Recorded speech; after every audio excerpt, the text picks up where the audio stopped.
मित्रांनो, पार्टी करायची आहे तर मग चला ना, सोलापूर बरोबरच विजापुरात प्रसिद्ध असलेल्या चाचा मच्छी ढाब्यावर।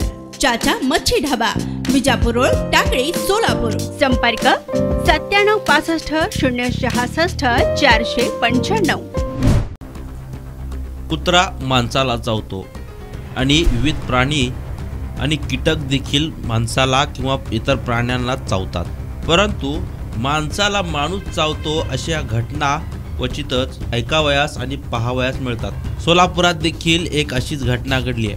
एका व्यक्तीने चावा घेतल्याने ती व्यक्ती जखमी झाल्याचा प्रकार घडलाय। यातील सविस्तर माहिती अशी की सोमनाथ गुलाब चव्हाण, वय वर्ष 30, राहणार मैंदर्गी, तालुका अक्कलकोट, जिल्हा सोलापूर, या व्यक्तीस दिनांक 10 फेब्रुवारी 2024 रोजी सकाळी 11 वाजेच्या सुमारास शेतात वेडसर इसमास हाकलून देत असताना त्या वेडसर व्यक्तीने त्यांना अचानक येऊन डाव्या दंडास चावल्याने त्यांना जखम झाली। त्यामुळे त्याला उपचाराकरिता मैंदर्गी येथील सरकारी दवाखान्यामध्ये दाखल करण्यात आले। तेथे प्राथमिक उपचार करून पुढील उपचाराकरिता सोलापूर सिव्हिल हॉस्पिटल येथे तो स्वतः दाखल झाला। सदर घटनेची नोंद सोलापूर सिव्हिल हॉस्पिटल पोलीस चौकी या ठिकाणी झाली आहे। अशफाक नदाफ, लोकप्रधान न्यूज, सोलापूर।